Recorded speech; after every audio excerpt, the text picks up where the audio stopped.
Should disconnect the battery when you're working on an airbag, but you know, YOLO.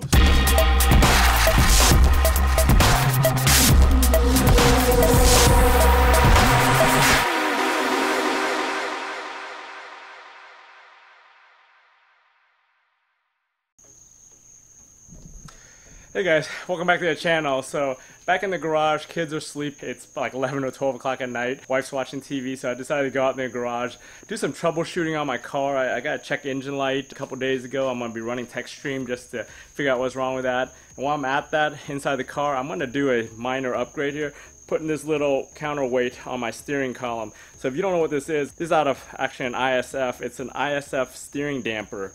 It's a pretty cheap, like $30 part that bolts onto your steering wheel behind your airbag, and it came on all the ISFs, but no, the 250s and 350s never came with it. So I'm gonna go ahead and install that today. In order to install that, I had to buy that with these two little OEM screws that fit into the threads that are already there. So I'll go ahead and do that right now and get started. So taking apart this airbag is pretty simple. You pop these two little covers off on each side. This side you could pretty much pop off by hand over here, because you got the holes, but you could just pull it right off of there. It's a T27 Torx bit that you get in there, so you basically just find the two Torx bits right here. It's on pretty tight, so probably need to get a socket on this with a ratchet to get it out, but should disconnect the battery when you're working on an airbag, but you know, YOLO. So I've done this before to do some other stuff on my switches and stuff, so I've not unplugged it, but you probably should unplug it if you're not comfortable with working on electronics and all that. But anyway, let me go get the ratchet and make sure that I can unscrew this thing. Got the ratchet.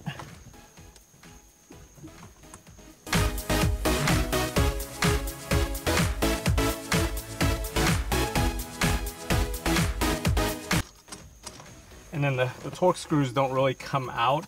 They stay in a little plastic holder on the inside.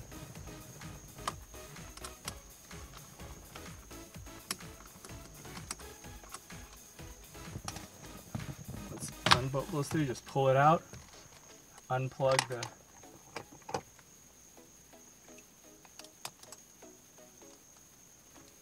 pop those two clips off.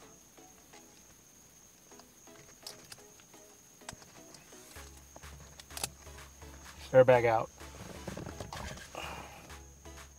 So here's what the back of the airbag looks like on the steering wheel. So these are the two plugs that I unplugged the airbag on. You saw that you got to pop these little yellow clips up, just use a little flathead, and then this thing comes right out. It's like a locking mechanism since it's the airbag plug, and it plugs into that harness up here.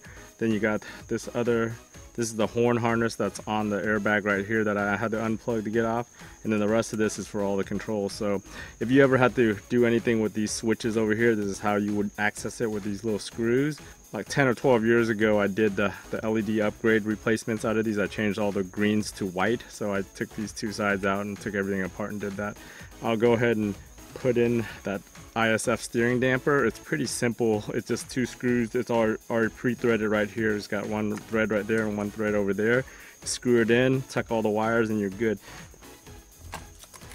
So to get in here, you gotta unplug these harnesses so you could get the steering damper back into there. So once you unplug these two, they come out pretty easily. You just tuck all the wires down here.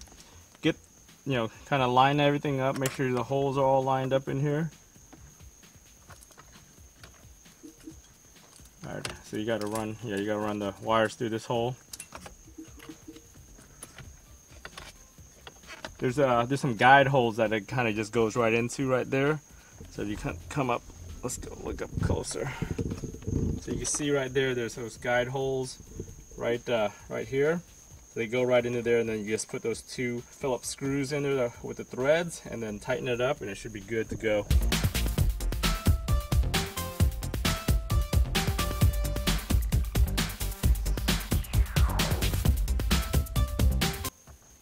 There's these two little, they come with these two little things that you just tuck the wires under too, so you gotta make sure your wires are tucked under there.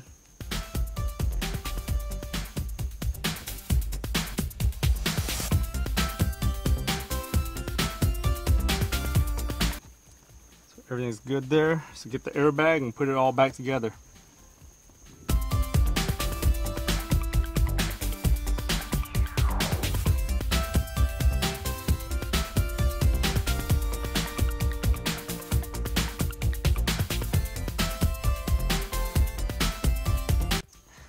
So there you have it. Pretty straightforward 5-minute install of that steering damper. So I'm gonna go out and get the laptop and pull up Techstream and see what's going on with my check engine lights on this car.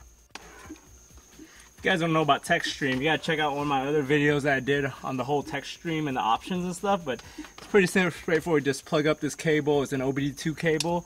You load the software in your computer, run your diagnostics.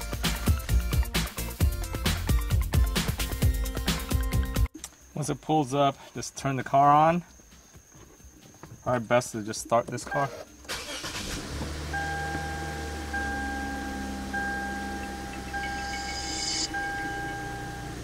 And then connect to the vehicle.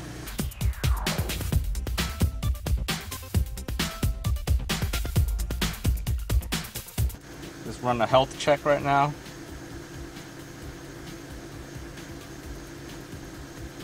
Gonna run 27 ECUs. This is gonna be pretty slow. It's getting close to the end right now.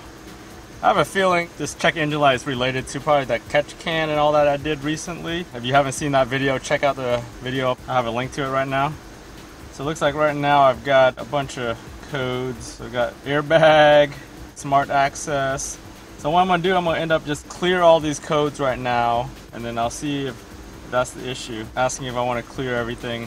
So once I ran that clear, the check engine light on the actual screen dash all shut off. So hopefully that does it. I've been having that issue lately where I just get random codes all the time. So I looked up those codes. I was getting P071 and P074, which is the O2 sensors were detecting low oxygen.